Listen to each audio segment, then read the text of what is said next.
Well, good afternoon, everybody. Or morning, actually. It's about 11:40 here in Hawley, Minnesota. And I am headed off to the thrift store with my little partner here, Caroline.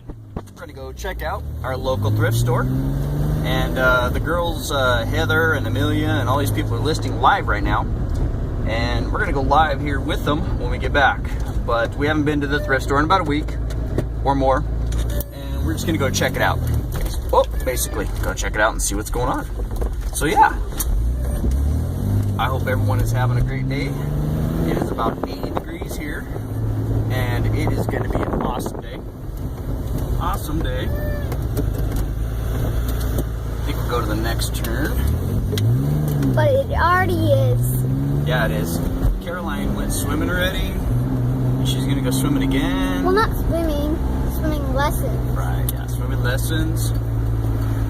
I'm trying not to get any addresses or anything. Yeah, That's the I don't think problem. anybody will be able to see it. No one even knows where we're at. We're like in the middle of nowhere anyway.